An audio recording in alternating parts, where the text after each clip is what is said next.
that good? Okay. That's Hey, fine. gang. Love the show. I recently went into business with my best friend from high school. We've known each other for years and have always gotten along. During the pandemic, we were both laid off from our respective jobs. I was a teacher, he worked in sales. Things started out awesome, but lately he's been kind of a dillweed about the business. I think I changed dillweed. There was something else there. Um, he blows off meetings and doesn't respond to customer issues, but is quick to tell me what to do as if I'm his employee. We have grown our business to the point we have several employees working for us, and they all think he's a primetime a-hole. There were more explicitives in there too, but I've edited. I have to agree that he sucks as a business partner. How do I essentially fire him without losing the friendship? Signed, Gus Silly Pants Jackson. What are your thoughts? What is your advice to Gus there, buddy?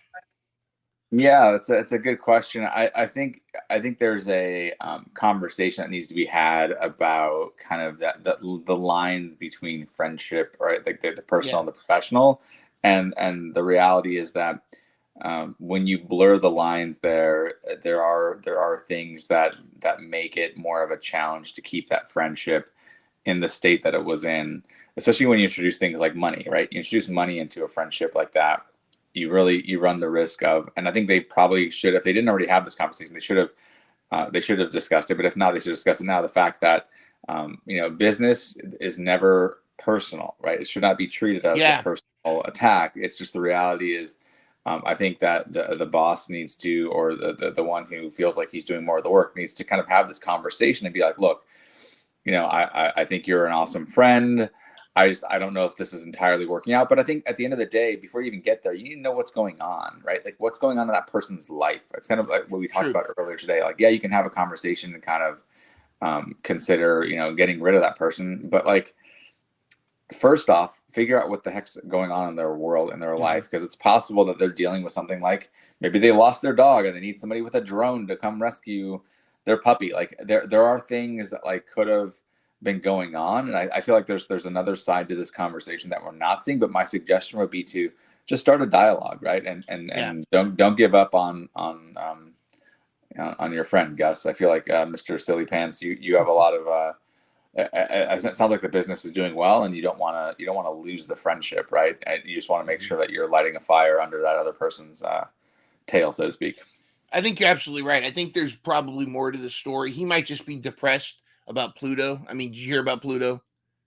The puppy dog or the planet? The planet. Did you hear about the planet? No, tell me more. Well, they no longer count it as a planet. There's now the only dwarf 8 planet. planets. Oh my goodness. Yeah, that's messed up, isn't it? Yeah, I'm heartbroken right now. I already see my face. Like I'm in tears. I'm. It's taken me a while, so that could be one of it. It could be a number of things. I've actually seen several. I've even been involved in several situations where you find out there's more to the story. I think that part of it could be, if he's your friend, there's probably something going on. It may be something else. It could be something going on in his personal life, something outside. And it's probably something he's either embarrassed to tell you about, doesn't want to tell you about, or just he's trying to deal with it he's trying to stay with you out of loyalty. He's probably trying to burn candles at both ends, and he may even resent having to do the job with you now because of the other things going on in his life. And I've even found sometimes it could be maybe he's got some self-doubt or some imposter syndrome, or feels a little intimidated. There's a number of things. He could be intimidated by the growth of your business. There's some people that actually have that fear of success. In fact, that's what you could do down the line is talk about, sometimes fear of failure isn't as bad as fear of success. There's people that are afraid of becoming successful and then screwing it up. So there's a number of things, but I think it starts with a heart to heart. You got to just pull them aside. But kind of like it's what Stephanie from King Ari Press said. In one of our Mental Health Mondays, she talks about the difference between kindness, niceness, and rudeness. Now, rudeness, we're all pretty sure about, but there's a difference between kindness and niceness. And niceness is you see somebody with a booger in their nose and you ignore the booger and you just talk to them. Kindness is putting them aside and saying, dude, you've got a booger in your nose. Got a boogie right there. Yeah. Yeah, it's right there. Let's get it. So I think this is a moment where you got to be kind to your business partner. He is your business partner. You got to let him know, hey, this is not cool. You know, this is a problem, and this is the feedback I'm getting. What's going? But before you hit him with that, say, hey, what's going on? That's right. You've got to be both kind. You got to remind him that, hey, I want this to work. I want it to be successful. That's right. And remind him it's your friendship, but then you got to tell him this, but this can't happen. Yeah, the empathy needs to be there, mind run, Yes, and I think you're spot on. I think that needs to be addressed.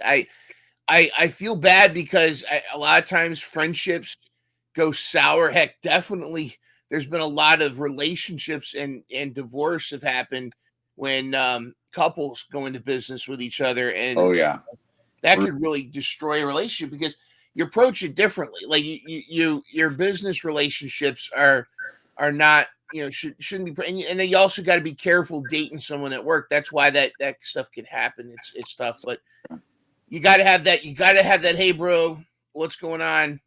Conversation and find I out think what's that's going on.